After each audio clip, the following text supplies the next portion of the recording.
Hello, everyone. My name is Colleen, and like Caitlin said, I graduated from University of Wisconsin-La Crosse. So I'm going to dive in a little bit talking about backpacking 101, how you get started, and some details about what that entails. So a little bit about myself. I'm originally from Madison, Wisconsin, and I did my undergraduate research at University of Wisconsin in La Crosse, Wisconsin. And I've been doing outdoor experiences probably since I was a kid. I started backpacking when I was about 14 years old, and my longest trip was 24 days or 25 days backpacking in the Absaroka Beartooth Mountains, which was in Montana in 2010. And throughout my experience, I've been a camp counselor, I've been a backpacking, canoeing, and kayaking guide, and I've been fortunate enough to have some great outdoor opportunities. And this January, I moved out to Washington, and now I'm currently the intern at Washington State University at the Outdoor Recreation Center. So I get to continue doing outdoor stuff for a living, which is really exciting. So about backpacking, just diving in a little bit here. Backpacking can include anything from an afternoon hike to extended trips. Oftentimes, if it's not an overnight or it does not include a meal, it will just be considered hiking. However, the use of backpacking is rather fluid. It could be a weekend trip, or it could be up to through hiking, which, if you've ever heard of that, is really exciting. It's hiking from point A to point B on an extended trail, which usually takes a couple months, and very difficult thing to do. But like I mentioned, it's rather fluid and it can range from location to distance to time of year. But before you start backpacking, something that's important to know is Leave No Trace, which is an organization that has created principles for how to recreate in the outdoors safely that protects the environment. So they have created 7 principles, which are plan ahead and prepare, travel and camp on durable surfaces, dispose of waste properly, leave what you find, minimize campfire impacts, respect wildlife, and be considerate of other visitors.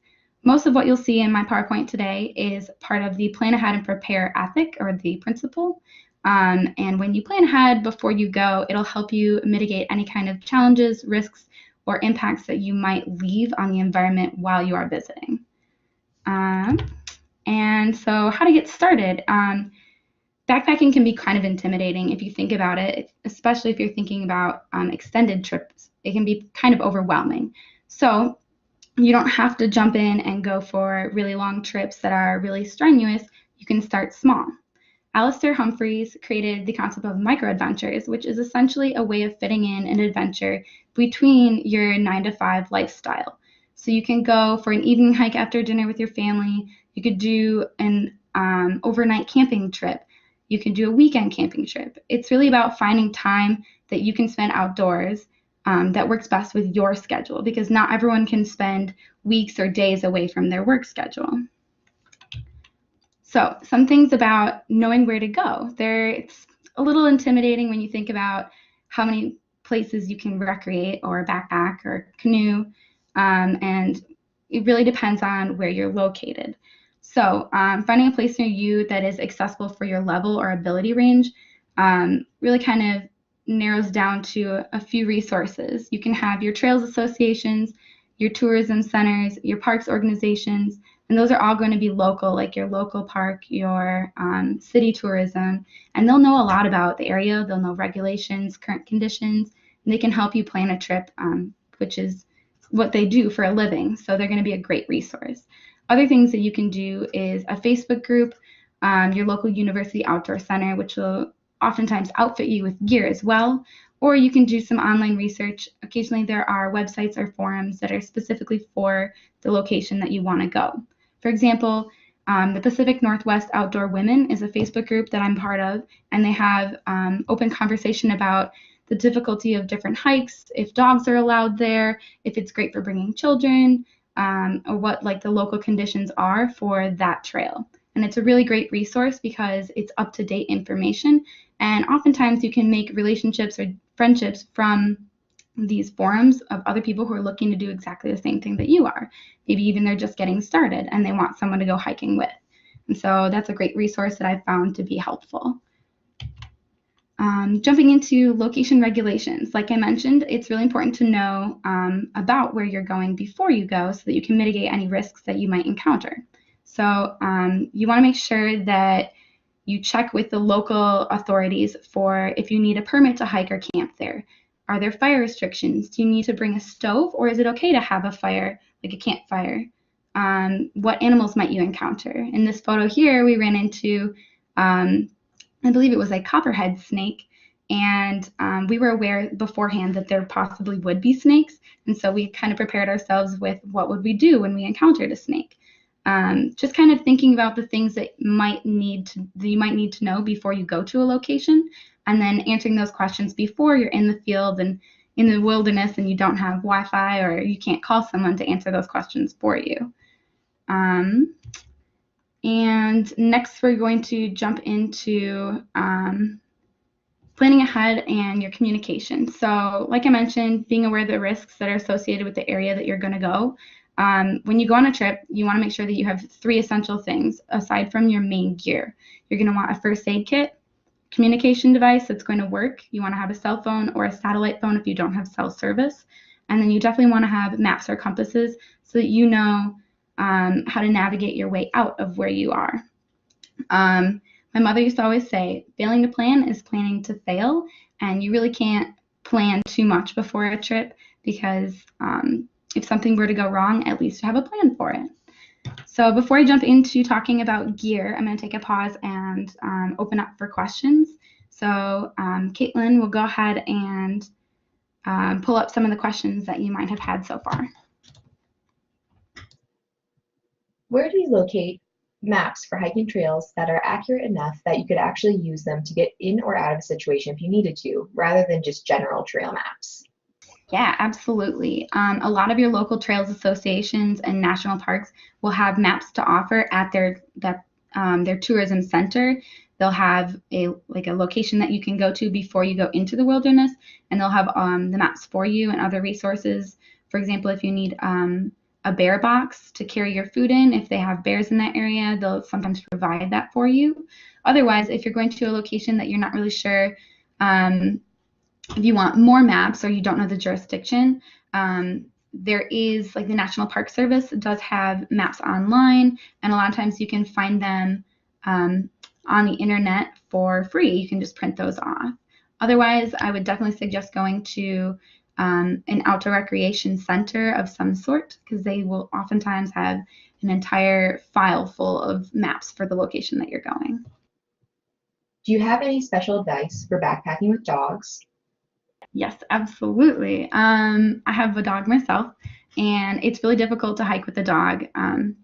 Oftentimes, I find that he can't keep up, which with a small dog is kind of a problem. And it really depends on the dog itself. But if you're going to be bringing a dog, make sure that you're bringing all the things that you would bring for yourself, but for the dog too. So you're going to want water, extra food, making sure that they're going to stay cool, that their feet aren't going to get worn down. So you can purchase different things. For example, I use a backpack for my dog so that he can carry all of his water and his food on himself, and I don't have to carry twice as much stuff. And then I also use a wax to put over his paws so that he doesn't get any irritation on his paws. And then you also want to make sure, something that's really courteous is always keeping your dogs on a leash while you're out hiking. Even if your dogs have a really good recall or they listen really well, you don't know if you're going to encounter another dog or someone who's afraid of dogs who might not interact with your dog well. And it's really about protecting both parties when you encounter other people. Thanks, Colleen. Those are all the questions we have for right now. Great. All right. We'll go ahead and continue on then. So let's see here. Alrighty. So next I'm going to talk about the gear.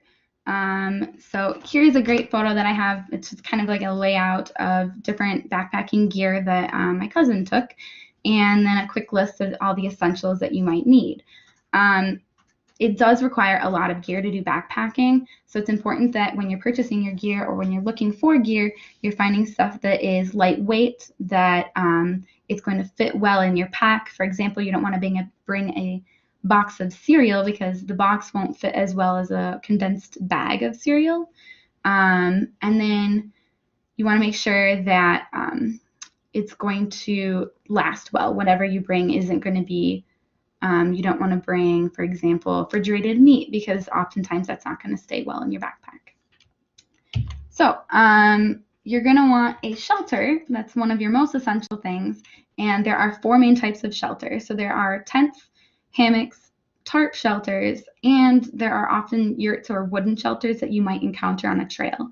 So sometimes you can plan ahead and find a specific location that has a shelter for you and then stay there. However, most of the time people will have one of the 2 hammocks or tents. And there are pros and cons to either of those. Personally, I'm a huge fan of hammock camping because it's very lightweight. You don't have the tent poles to go with it. However, everyone has their different preferences, and when you give them a try, you'll kind of figure out which you prefer. For cooking, there are 3 main stove systems. So the top left one is called the pocket rocket, where the metal piece sits directly on top of the fuel can, and then when you detach it, the stove part kind of folds down into the size that you can fit in your pocket. The top right system is called the jet boil, where the water pot sits directly attached to the fuel can. And this one, a lot of outdoor people are excited about that because you can boil a single pot of water very quickly. And then the third one is the whisper light. And for that one, the stove component is separated from the fuel can through the fuel line. And you have a fuel can that is refillable, and that's oftentimes people prefer that because it is more environmentally friendly. And then once you have a stove system, either you can do cooking on a fire or you can do cooking on the stove depending on where you're going and the fire restrictions. Most people who do backpacking will bring a stove either way just so that they are sure that they can have something to cook their food with if they don't have a fire ring or they find out on the way there that the fire danger is too high for a fire. And so then cook sets, you want to make sure that your cook set is appropriate for either the stove or the campfire cooking that you're going to be doing. And then when you jump into food, you have many different options for food, but really what it comes down to is the weight and then the calories and the protein that you're going to get from that food, because you want to make sure that you are being fueled up for the hiking that you're going to be doing. Most of the time, people will bring dehydrated meals where you just have to add hot water. Otherwise, you don't really have to do all dehydrated meals. You can be very creative with your food outdoors. And I found that you can bring vegetables and you can bring like whole foods and like cut them up on your way. And it really can be an exciting experience to do cooking in the outdoors because it doesn't have to be just granola and oatmeal the entire time. And one of my favorite backpacking meals is stir fry because you can have the vegetables and sausage, spices, and it's really quick and easy to make. And for clothing, so clothing is one of the most important pieces of your gear while you're backpacking. Oftentimes people don't think of it as gear, but it's really, really essential to keeping you warm and keeping you dry, which are the 2 main parts of your clothing. So there's something called the layering system, where you have, rather than bringing like one big jacket to keep you warm, you're going to bring multiple different layers to kind of mix and match so that you have something specific for the environment that you are in. If you're hiking, you're going to want something that's light and it'll dry quickly so that if you're sweating, your sweat doesn't stick to you and keep you cold or overheat you if you're going to wear something too warm. So you'll have your base layer, your mid or insulation layer, and then you're going to have your outer layer. And the layering system is really kind of a personal thing. You'll figure it out the more that you do backpacking, which layers you prefer. If you sleep warm or if you hike warm, what you like to wear when. And it's kind of an experience thing. And then oftentimes you'll hear the term synthetic thrown around in the outdoor field. So if you go to REI and you say, I'm going hiking, and I need to know what to wear, they're going to say, you want something synthetic. And not a lot of times is synthetic explained to you, but it's typically polyester, spandex, or fleece might fall under a synthetic. However, it's fabrics that are going to dry fast and they're going to pull the moisture away from your body so that you're not cold and wet, because that will create a hypothermic or a dangerous environment. And then there are natural fabrics that kind of fall under the synthetic as well, which is wool and silk. And those will do the thing as the synthetic fabrics. And then for your shoes and your backpack, I would say happy feet, happy trails. So you want to take care of your feet because you're going to be walking on them the entire time. You'll want 2 shoes or 2 pairs of shoes, which are your hiking boots or like a solid shoe that you're going to hike in. Sometimes people will try to wear tennis shoes, but that can be dangerous because they don't have sturdy enough of a foundation. And then you'll also want a shoe to change into once you get into camp, like a sandal, or sometimes people will wear Crocs, which are awesome alternatives because they're really lightweight. That's something that your feet can breathe in and that isn't going to be too flimsy, because you might encounter things around your campsite like someone left behind a tent stake and you don't want to step on that. And if you have like flip-flops like the ones that you would wear to the beach, that could be dangerous. And then for your backpack, you really have a couple things you want to keep in mind, which is the internal frame are more popular than the external frame. And this is where, if you see, the metal piece is going to be on the inside of the backpack rather than on the outside of the backpack. Your hip belt needs to be padded because most of your weight is actually going to sit on your hips rather than on your shoulders like a traditional school backpack. And then your capacity. So for example, the 2 backpacks that I have in these photos, they are larger extended trips. So they're going to be bigger backpacks with a larger capacity. The capacity for backpacks is measured in liters. And when you are learning which capacity you prefer, it kind of comes down to experience. And if you go ahead and take a look at REI or some other websites that I'll explain to you a little bit further on in here, they have great resources for sizing your backpack, knowing how much you need, and then how to pack it. So next, I'm going to talk about how do you actually pack the backpack. And it's all about weight distribution and your convenience. So before you hop out on the trail and all of a sudden it's raining and you realize all your rain gear is at the bottom of your pack, you want to make sure that you're packing it in an accessible manner. So you want like water bottle, your map, your rain gear, your camera, and your first aid kit are all going to be on the top of your pack. So in this photo, if you take a look, this gentleman has the heavy items up against his spine and more towards his hips, which will help him carry the weight easier. The sleeping pad and the sleeping bag are oftentimes going to be at the base of the backpack and the bottom, and that will kind of elevate those heavy items right off of your lower back and keep him in that zone that's going to be easier to carry. And then on the outside of all the heavy objects, you're going to put things like your food, your clothing, things that you might not need right away, but aren't necessarily as heavy as you would put, for example, your stove, or if you have a barrel of food, you're going to put that in the heavy section. Most of the items can be shoved into open areas in the backpack. So sometimes people will bring a folded up tent and then stuff that in there. I found that pulling things out of the bags and then just letting them kind of freely stuff in the bag, it helps me be able to fit more things more comfortably. Again, it's something that you'll learn the more you get a chance to do it and practice it. And oftentimes it's really helpful to practice these things multiple times before you go on your trip. And that will be something that will be a resource for you once you hop into the field. And then where you get the gear. So I've talked a lot about different name brands. I've talked about all the different things you'll need, and they kind of sound expensive, and oftentimes they are.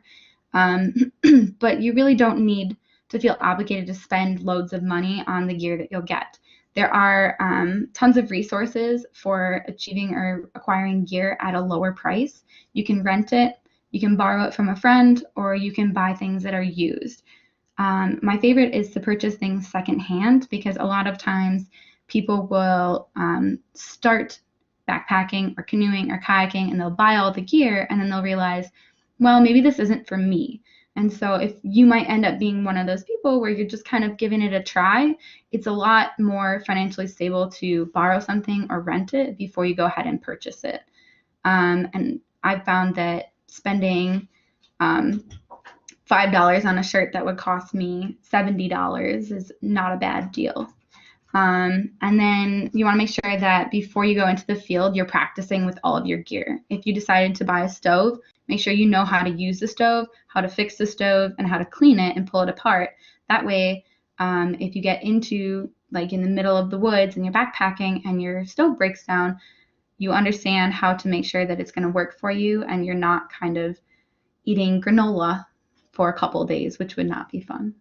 And then a couple other things is like knowing how to set up your tent and maybe a few knots, things that preparing yourself before you go into the field is always helpful.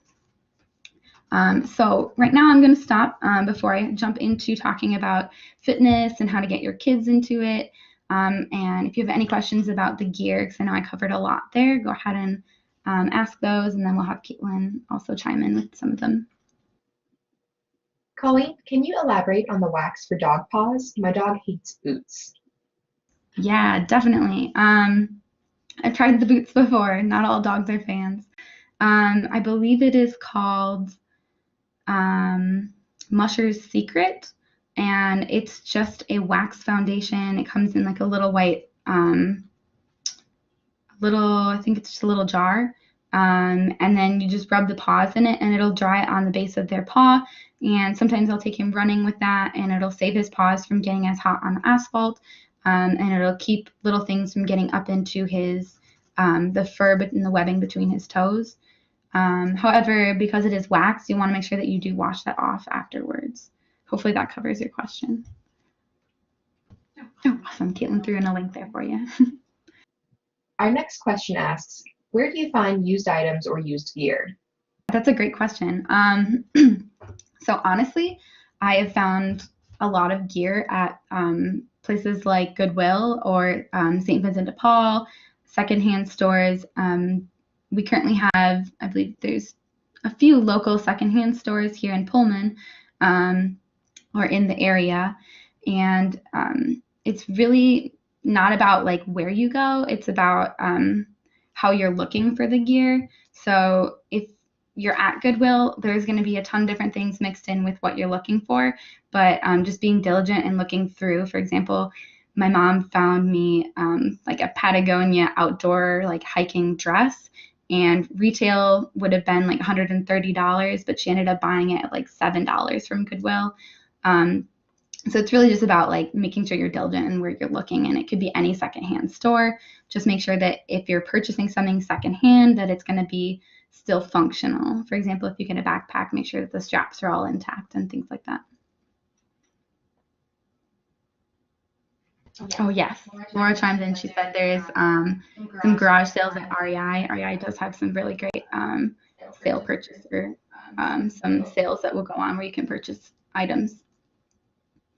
Yeah, any other questions? Thank you, Colleen. That's all we have for right now.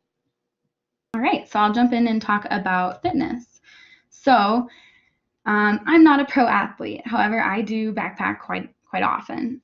There really aren't any rules as to like how fast or how far you have to go. It's for people of all varieties, and there really aren't any restrictions to who can participate.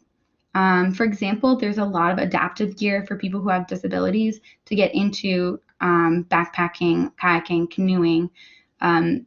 It's really about finding a way that works for you.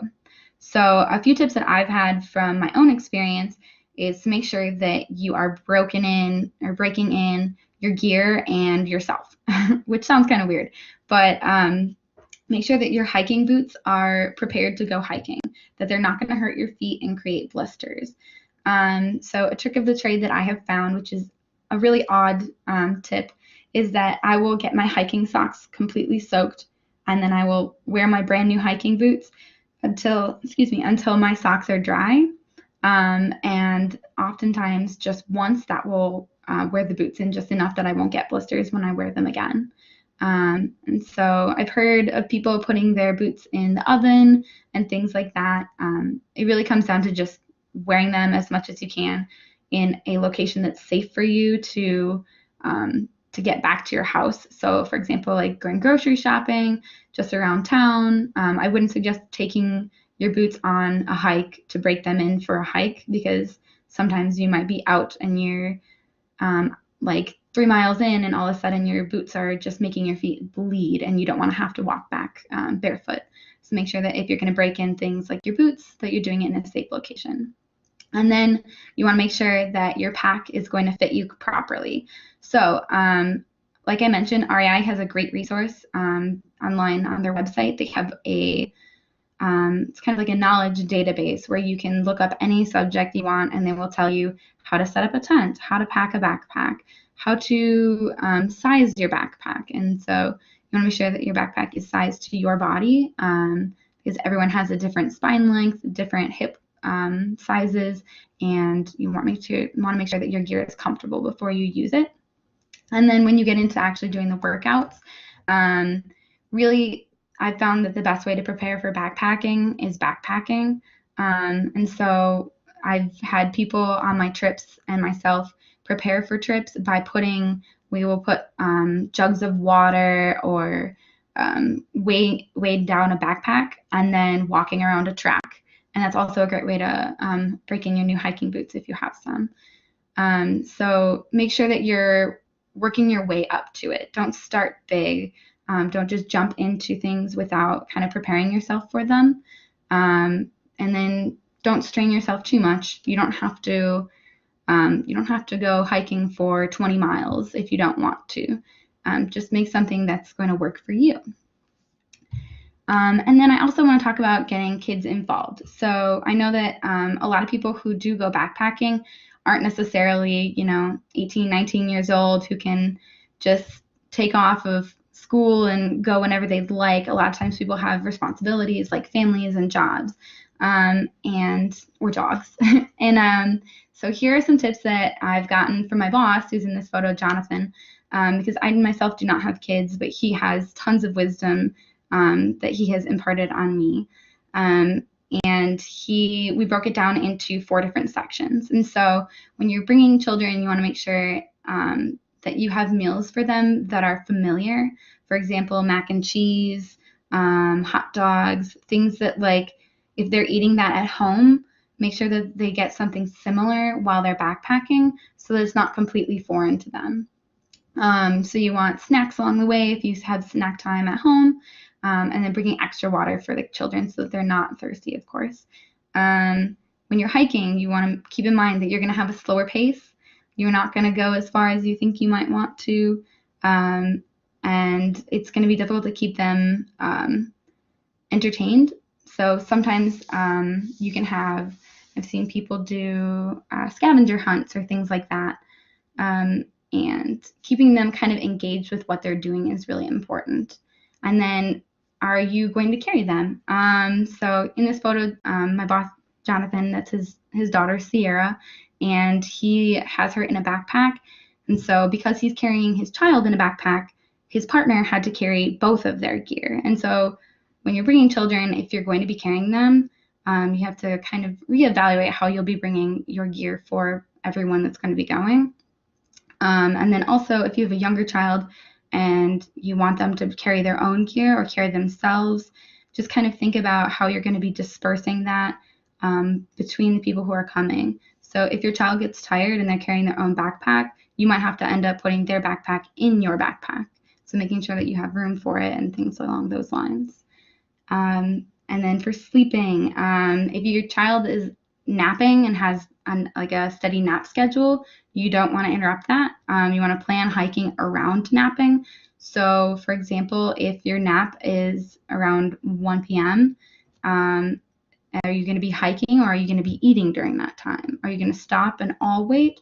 Or if your child is small enough, you're going to throw them in the backpack and let them nap while you put in some miles. And then make sure that they are getting enough sleep, because camping, sometimes people don't quite adapt to it very easily with their sleep schedules, myself included. And so if they're not sleeping enough, it probably will not be as fun as if they are sleeping enough. And then keeping in mind when you're selecting a campsite that it's a safe location. For example, you don't want to select a campsite where there's a waterfall right next to it. For me, like, I don't have children. That would be a really cool campsite because it's a great view. But if I was bringing children with me, I'd be concerned that maybe while I'm starting to cook dinner, I look away for 2 seconds and my 4-year-old is running off towards the waterfall, and that could be concerned or concerning. So again, planning ahead and preparing yourself for where you're going to be, what you're going to need to bring for your child to eat, for sleeping, and then going into packing from there.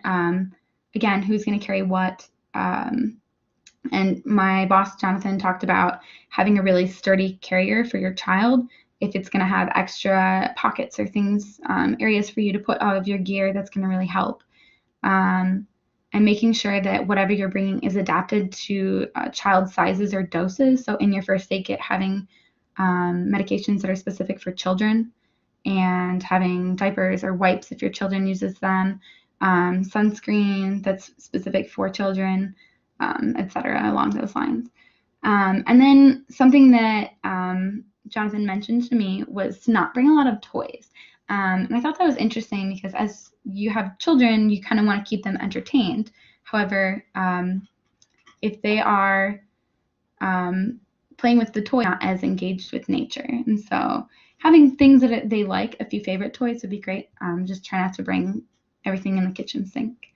And then one thing that was a great suggestion was that it's really hard to find gear specific for children that's high quality. So if you are going to be going with your children and bringing a sleeping bag that is specific for your child, I've been told that Big Agnes, which is a company, Big Agnes, they create great sleeping bags just for children. So those are a few things about bringing your children and getting kids involved. If you're going to be, for example, if you're a nanny, those are some great tips for bringing kids along with you as you go. And so that is kind of all I had for you. Moving forward, if you'd like to look up some other resources, some great places that you can go are Backpacker Magazine. They, similar to REI, they have an online database where you can kind of ask questions, and there are different sections where you'll have backpacking, kayaking, canoeing, mountaineering, anything that you could think of. They'll have sections for you to look through, and it'll answer like all your questions, probably more than I could conceive of at this time. There's also National Geographic, and then NOLS, which is the National Outdoor Leadership School. They are kind of a great resource because they are something that everyone in the outdoor recreation or outdoor recreation field looks towards when we're setting regulations. They're kind of the leading organization when it comes to those things. And then again, like I mentioned, REI. So because backpacking has so many things, and I tried to squish it down into a little bit of time, go ahead and find some more resources if you'd like. Otherwise, I'll open up for questions right now. Colleen, what are your thoughts on food foraging while you're backpacking, such as collecting mushrooms, plants, and flowers, and planting that into the food you'll eat while you're backpacking? Definitely.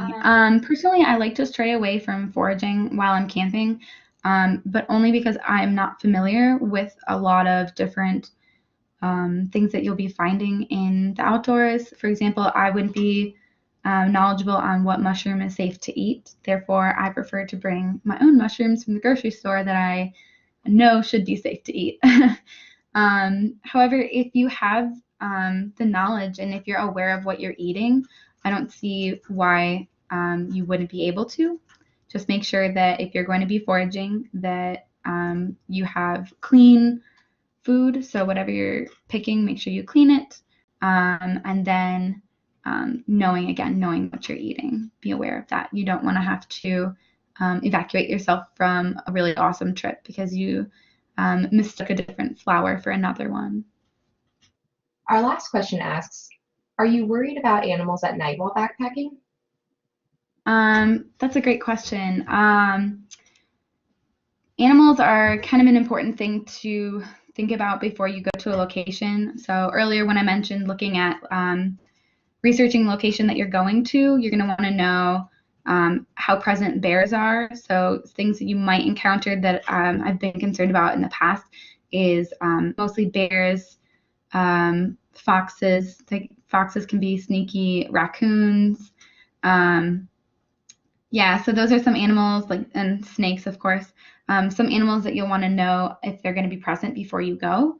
Personally, I have been backpacking enough that I don't get too concerned about animals anymore, as long as I'm making sure that I'm following the regulations as to how far away my food should be. So I believe the rule is 200 feet. So your cooking area where you do all of your food stuff should be 200 feet from your camping area, which would also be 200 feet from the area that you use for a restroom, which is a whole nother ball game when you start talking about hygiene in the wilderness. But I always make sure, as long as my food is away from where I'm camping and that I don't have like a Starburst stuck in my pocket, which may or may not have happened before, that I make sure that those things get into the food bin and that it's safely kept away from animals. So there are bear hangs that you can do where you take a bunch of your food and you throw it up in the tree with a rope. Otherwise, what's really popular is the bear barrels, and it is a plastic barrel that bears cannot, well, should not be able to get into. I've heard of some bears being able to throw it down a mountain, but as long as you have it in that safe location, you really shouldn't have to worry about animals. The only thing would be encountering a bear on the trail. And then again, you just want to make sure that you know whether or not you might be encountering them and preparing for that, being loud while you're hiking, singing songs. And it can't hurt to prepare with bear spray, as long as you train yourself how to use bear spray and do the research on that, because you don't want to have a mistake with spraying that incorrectly. That could be hazardous. Any other questions? I really appreciate having the opportunity to come and speak with everyone. All right. Thanks, everybody. Have a good night.